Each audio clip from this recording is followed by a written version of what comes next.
Have you ever noticed that some of the craziest stories come from medieval times? Well, I have a story for you that might just prove that theory. Have you ever heard of the dancing plague?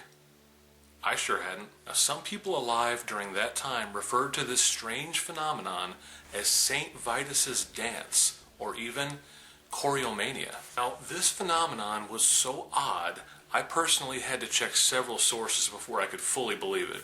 Now, most of this went on in Central Europe. There were actually random, totally unexplained dances performed by groups of people for no apparent reason until, get this, they keeled over from exhaustion. That's not even the worst part.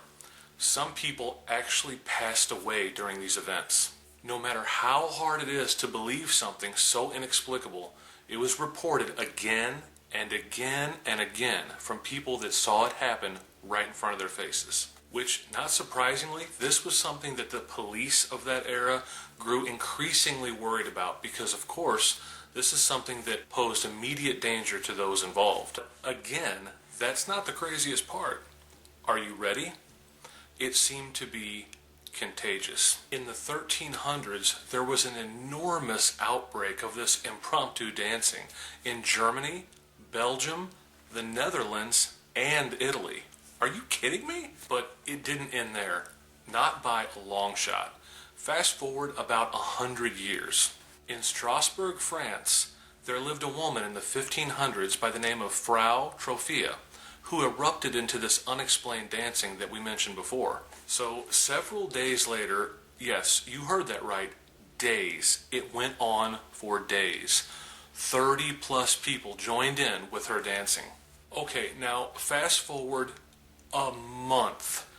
Now, by all accounts, there were 300 to 500 people now taking part in this enormous medieval dance-off. But wait, it gets a lot crazier than that.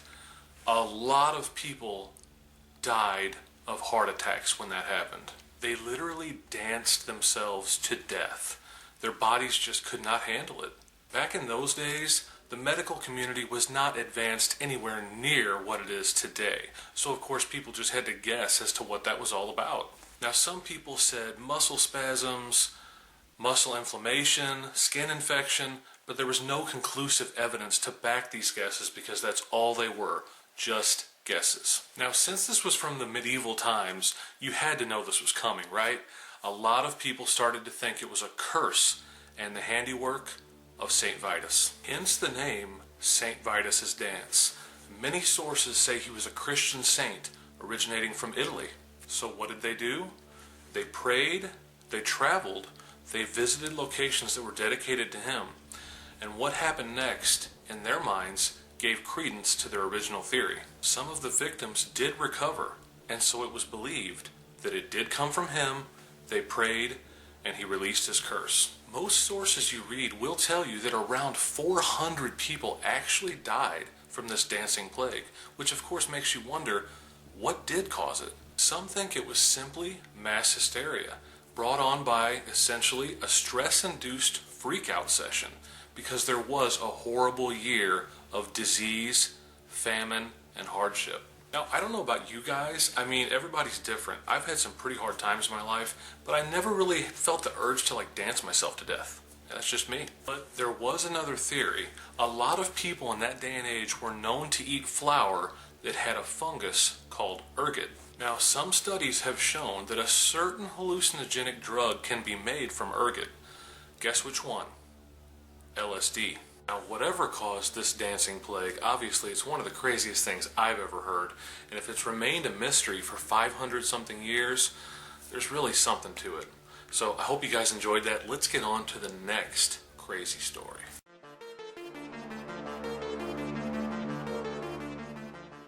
As we all know, surgeons are one of our most valued medical professionals. They save lives on a regular basis, all the time. It's what they do. However, they are human, and they make mistakes. Sometimes really small mistakes. Sometimes extremely unbelievable mistakes. Such is the case with one Dr. Robert Liston, a surgeon that was well known 120 years ago or more. Now, we've all heard the phrase, "first do no harm." This was attributed to Hippocrates, but it doesn't always work out that way. You always try your best to save the patient, but in this surgeon's extremely unlucky turn of events, he ended up killing not one, not two, but 3 people. Robert Liston was an extremely fast surgeon, because you kind of had to be. Back in those days, no anesthesia. They were awake the whole time. So of course, speed couldn't be more important. At one point, this surgeon was given the task of removing a leg. Well, there is, it turns out, such a thing as too fast. And apparently, he hit that level. Started going just a little too fast and managed to cut off not 1, but 2 of the fingers of his assistant's hand. Now, you guys have most likely heard of the term gangrene, when dead tissue is caused by an infection or lack of blood flow. Well, the patient and the assistant passed away from that, so not a good day at the office. It's theorized that the saw he was using was dirty. Now, are you ready for the next crazy fact? Back in those days, they had what was called a gallery, where people could watch the surgeries. I don't know who they permitted to watch these things, but we can only hope they don't do that anymore. Although I have heard that there's some form of a medical gallery even in modern times. Okay, now brace yourselves for this next crazy occurrence. While the surgery was being performed, Dr. Liston got a little bit too close to yet another doctor with his blade and cut his coat. That doctor thought he had been sliced wide open and proceeded to go into shock and suffered a fatal heart attack.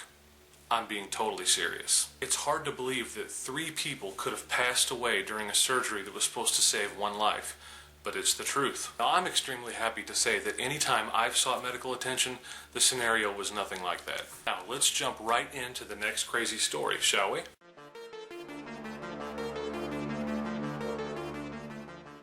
Have you ever thought to yourself, I'm not really cool with where I live. I'm going to move to a deserted island. I'm sure we've all had fleeting thoughts that sound something like that.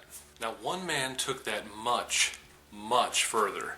Now, I'm sure you've all heard of Ernest Hemingway, the famous American novelist. Well, this isn't about him. This is about his younger brother, Leicester. Leicester Hemingway sailed a barge made of bamboo. You can't make this stuff up. He decided, heck with it, and started his own country on said barge in the waters near Jamaica and decided to call that bad boy New Atlantis. It was a sort of tiny little independent nation that was somehow still part of the U.S. I know, baffling, right? If you're anything like me, you're probably thinking to yourself, how did he do that? Well, get this. There's a little thing called the Guano Islands Act of 1856. Yes, guano, like bat droppings. It said that U.S. citizens could take over unclaimed islands as long as they had bat poop deposits. I don't know if he used bat droppings to make his barge or how that ties into the rule or how he made his little island, but your guess is as good as mine. Oh, and better yet, he made his own constitution by simply taking the U.S. Constitution and finding every place that it said United States and replacing that with New Atlantis. That's all he changed. No offense to the guy, and in his partial defense, he did have a reason for doing what he did. He put some thought into it. He figured this would bring him a lot of publicity, and then he could use this to raise funds to make his bamboo raft into some sort of oceanographic research hub.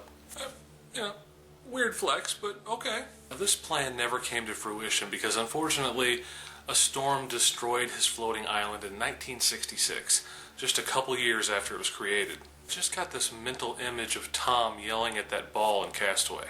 Guys, I hope you enjoyed these stories and you learned something today. I had a lot of fun making this video, so I hope you got something out of it, and I will see you next time.